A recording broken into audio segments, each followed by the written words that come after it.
Olá pessoal, vamos aqui iniciar nosso resumo referente à potência elétrica conforme combinamos. Então a definição de potência elétrica nós temos aqui é que ela é a capacidade que o material possui para realizar um determinado trabalho em um instante de tempo. Nós temos aqui dois tipos de potência: a potência que nós utilizamos em corrente contínua e a potência que utilizamos em corrente alternada. Em corrente contínua, essa potência ela é atribuída em watts, tá certo? E sua fórmula é igual a P, que é igual a tensão vezes corrente. Então essa unidade aqui, watts, vai determinar aí o quanto que trabalho é realizado, tá certo? Em um determinado tempo. A potência aparente, já em corrente alternada, nós não vamos ter só um tipo de potência, nós vamos ter uma determinação de uma potência aparente, que não é uma potência real, ela é a junção entre dois tipos de potência, a potência ativa e a potência reativa. A potência elétrica alternada ela é utilizada em circuitos de corrente alternada com cargas indutivo ou capacitiva. Ocorre a potência elétrica alternada. Como nosso foco aqui são as instalações que utilizam circuitos em corrente alternada, nós temos aqui essa definição de potência elétrica alternada, que em circuitos com cargas indutiva ou capacitivas vai ocorrer uma defasagem entre corrente e tensão. Ok? Quando nós temos um circuito resistivo, nós não temos defasagem, mas quando aparece cargas com natureza indutiva e capacitiva, existe essa defasagem entre corrente e tensão. Vamos ver aqui como é que se comporta esses sinais com esses tipos de cargas. Então, carga puramente resistiva, nós temos aqui a informação.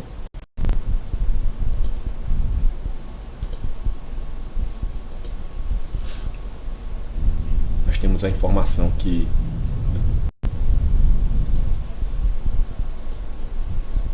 o sinal aqui na carga puramente resistiva estão em fase. O que quer dizer essa informação? Não existe defasagem, atraso ou avanço em relação a tensão e corrente. Esses sinais eles ocorrem simultaneamente, tá certo? Em tempos iguais. Então veja aqui que ele partiu aqui do zero, tensão e corrente, ele se repete novamente aqui no zero, no mesmo intervalo de tempo.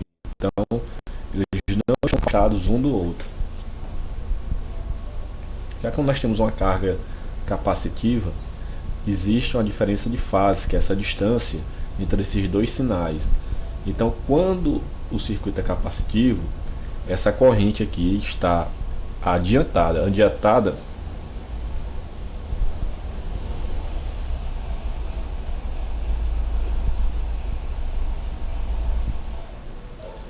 Adiantada no sentido que, quando nós temos um circuito capacitivo, nós temos o sinal aqui com uma diferença de fase, uma distância entre os dois sinais. Então a corrente inicia primeiro. Se ela inicia primeiro, nós dizemos nesse caso que ela está, como aqui o sinal existe uma defasagem entre o sinal de corrente e o de tensão, uma distância entre os dois, nós verificamos aqui que o sinal de corrente inicia primeiro do que o de tensão. Nesse caso aqui, o sinal de corrente está adiantado em relação à tensão em circuitos capacitivos, tá certo? Ligados aí em corrente alternada. Já cargas com circuitos aí indutivo, com essa característica indutiva, a tensão vai iniciar primeiro do que a corrente. Entre elas, e quem inicia primeiro é o sinal de tensão. Logo, quem está adiantado aqui em circuitos indutivos é a tensão em relação à corrente. Então, com isso nos leva a considerar três tipos de potência quando aplicamos um sinal alternado.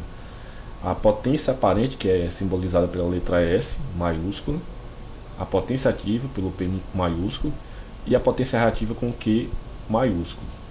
E o que seria essa potência aparente? A potência aparente é o resultado do produto da multiplicação entre a tensão e a corrente. Lá em circuitos de corrente contínua, é essa mesma aplicação. Entretanto, lá como não existe essa defasagem entre tensão e corrente na aplicação de sinais, do sinal, no caso lá, de corrente contínua, aqui quando nós temos aplicação em circuitos de corrente alternada, vai surgir, tá certo, essa natureza de potência aparente devido aos circuitos não resistivos, né, em corrente alternada, está com uma potência não real, pois não considera a defasagem que existe entre a corrente e a tensão. Ok? Vamos traduzir isso aqui. Quer dizer que, devido à defasagem entre tensão e corrente que surge de acordo com a natureza da carga, ser capacitiva ou indutiva, vai surgir componentes de potência que não vai te dar o valor que ela transforma totalmente em trabalho. Vai te dar uma potência aparente, que é uma junção de duas componentes, que é a componente ativa e a componente reativa. Essa potência aparente recebe a notação S, com S maiúscula, expressa em volt e ampere. Tensão vezes corrente é volts, a unidade, vezes a unidade de corrente, que é ampere. Então, equipamentos que têm essa unidade aqui, VA, está se referindo à potência aparente. Então, aqui um exemplo, pegarmos aqui um amperímetro com 5 amperes medindo aqui numa carga, e um voltímetro aqui em alternada medindo 100 volts. O watímetro aqui vai medir 5 vezes 100, certo? Vai dar 500 VA. Então aqui é a potência aparente. Já a potência aqui ativa, também chamada de potência real, que aqui realmente é transformada para produzir, tá certo, o trabalho na carga. Ela recebe como notação a letra P maiúscula e é expressa em watts, conforme vimos lá na potência que é utilizada em circuitos de corrente contínua. No cálculo da potência ativa, importa considerar a corrente e tensão, conforme é feito lá em potência aparente, e também considerar um fator de potência, chamado cosseno φ. Já vamos ver o significado desse cosseno φ, mas aqui vamos ter aqui a implementação na forma que já vimos, tensão vezes corrente, desse fator de defasagem, que é a implementação desse cosseno φ. Então a fórmula fica P igual a tensão vezes corrente vezes cosseno de φ, que é a constante de defasagem, que é a chamada fator de potência. A potência reativa é o que? É a porção de potência aparente, é uma parcela da potência aparente que é fornecida ao circuito. Sua função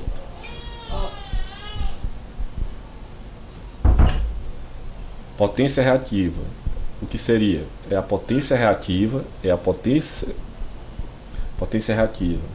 Potência reativa é a porção de potência aparente que é fornecida ao circuito. Isso vai constituir o circuito magnético das bobinas em equipamentos aí que utilizam bobinas com motores e transformadores e um campo elétrico nos capacitores. Como os campos aumentam e diminuem acompanhando a frequência, a potência reativa varia 2 vezes por período entre a fonte de corrente e o consumidor. A potência reativa aumenta a carga dos geradores, dos condutores e dos transformadores, originando perdas de potências nesses elementos. Por isso que é necessário fazer um tratamento do fator de potência, porque esse fator de potência vai medir o percentual de potência aparente que é transformada em potência ativa e o que transita na instalação de potência reativa. A unidade de potência reativa é o volt-ampere reativo, é o VA maiúsculo e R minúsculo, é representado pela letra Q maiúscula. Resumindo, a potência elétrica e corrente alternada. A potência aparente, que é o total, a junção da potência reativa com a ativa, seria o que? A potência ativa é a potência que realmente utiliza o trabalho no sistema, comparando aqui com um copo de chope, seria a parte líquida descontada da espuma. Já a potência reativa é a parte desperdiçada pelo sistema, ou seja, no copo de chope ela é desperdiçada. E a potência aparente é a total, que é o sistema que o sistema retira da rede de alimentação, e no copo de chope é o valor pago pelo copo inteiro. Podemos representar essas potências em circuitos alternados em um triângulo de potência. Esse triângulo de potências aqui vai nos ajudar a interpretar a modelagem matemática de como calcular cada parâmetro desse. Então podemos representar matematicamente a associação entre essas potências num triângulo retângulo, onde a relação entre potência aparente e potência ativa vai nos gerar um ângulo, que é o cosseno φ. Então todo ângulo entre potência ativa e potência aparente vai ser determinado esse ângulo φ. Então aqui no triângulo nós vamos ter aqui, pela análise matemática, triângulo retângulo, pelo teorema de Pitágoras, a hipotenusa é igual à raiz quadrada da soma dos catetos. Então, essa aqui é a hipotenusa, é o lado oposto ao ângulo de 90 graus, é igual à raiz quadrada da soma dos quadrados dos catetos. Então, Q, que é a potência reativa, P, potência ativa. Aqui na forma nós temos mais ou menos, porque essa potência reativa aqui vai determinar esse sinal. Mas vamos analisar aqui, em corrente contínua, nós não temos esse fator reativo, porque nós não temos aquela defasagem, nós não temos essa propriedade que também depende de frequência. Lá na corrente contínua, a frequência é zero. Logo, esse fator aqui Q não existe aqui na fórmula. Logo, toda potência aparente vai ser igual à potência ativa lá em circuitos de corrente contínua. E aqui em corrente alternada também poderemos ter uma situação semelhante. Quando temos um circuito puramente resistivo. Quando temos um circuito puramente resistivo, nós não temos essa componente aqui, ó, que vamos ter só a componente P. Ou seja, quando um circuito é resistivo, vai ser entregue toda a potência aparente vai ser transformada em potência ativa. A raiz quadrada de um número ao quadrado, se isso aqui não existe, esse lado aqui Q, vai ser igual, S igual a P. A raiz quadrada de um número ao quadrado é ele mesmo, aí sobra P. Podemos reescrever o fator de potência, fazendo a análise aqui trigonométrica. Quem é esse lado aqui adjacente aqui? É o cateto adjacente em referência a esse ângulo φ.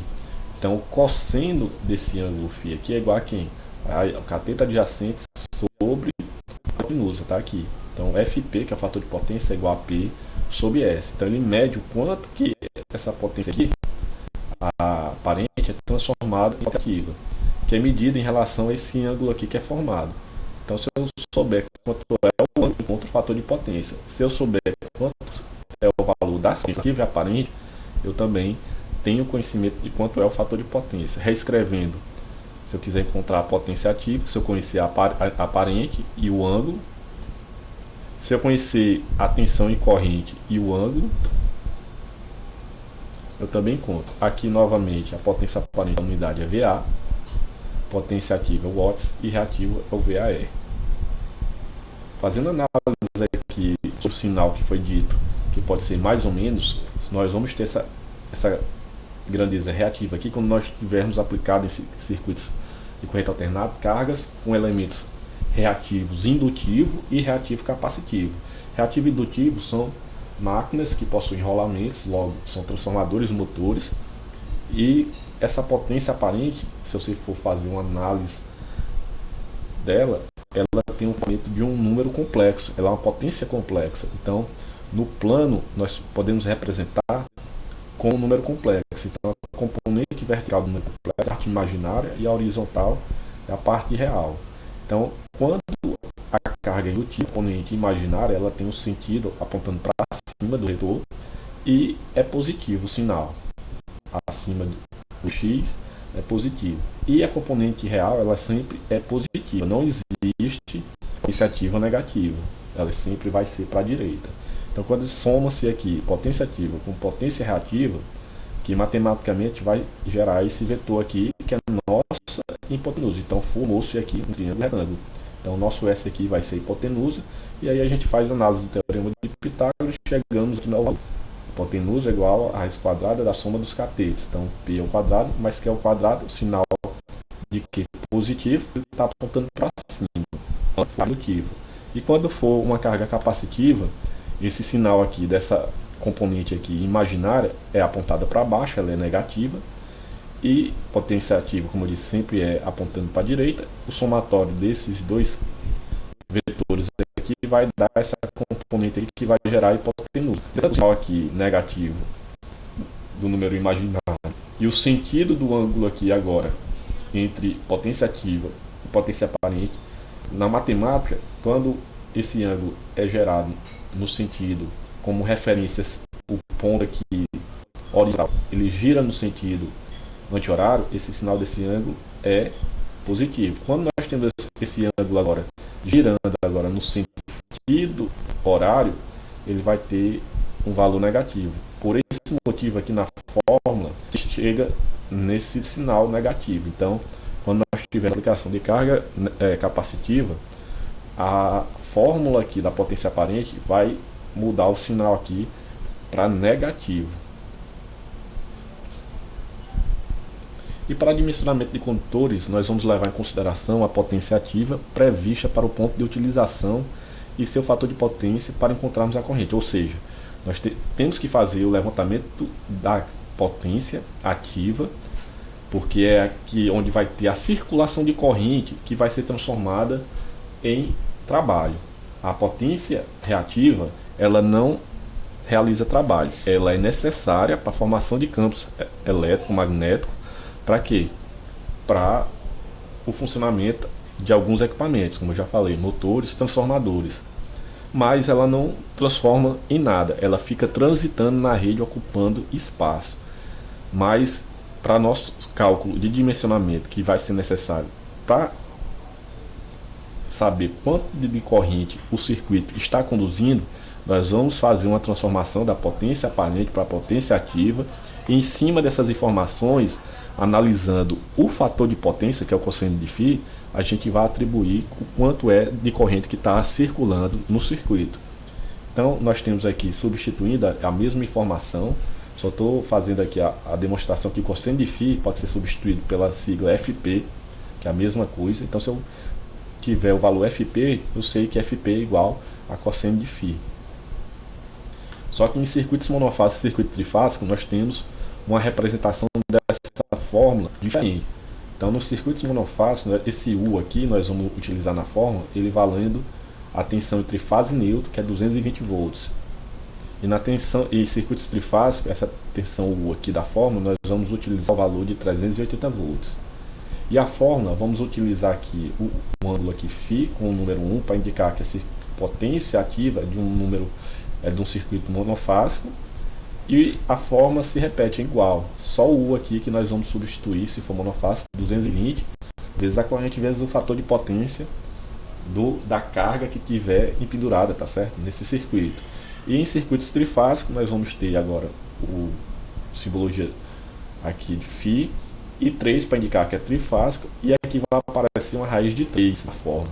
Tá? A origem dessa raiz de 3, vocês vão ver detalhadamente de onde é que surge lá em eletrotécnica aplicada. Aqui pode utilizar que, se for trifásico, isso aqui vai aparecer sempre. Então é raiz de 3. Atenção agora, em vez de 100, vamos usar a tensão entre fases aqui da nossa região, que é 380, vezes o corrente vezes fator de potência. A unidade, lembrando, potência ativa, tanto monofásica ou trifásica, é o watts, tá certo? Ativa é sempre o watts.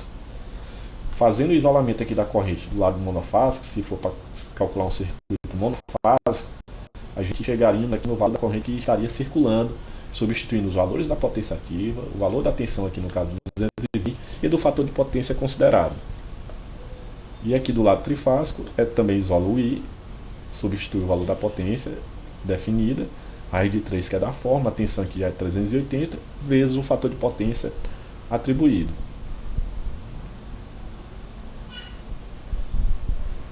Então, aqui com base nessas informações, nós conseguimos aqui fazer uma análise de capacidade de condução de corrente. Lembrando que para dimensionamento de condutores não é só um critério que é avaliado. É avaliado, um dos critérios é esse, a capacidade de condução do cabo. Então tem que analisar a ampacidade, a corrente que está circulando.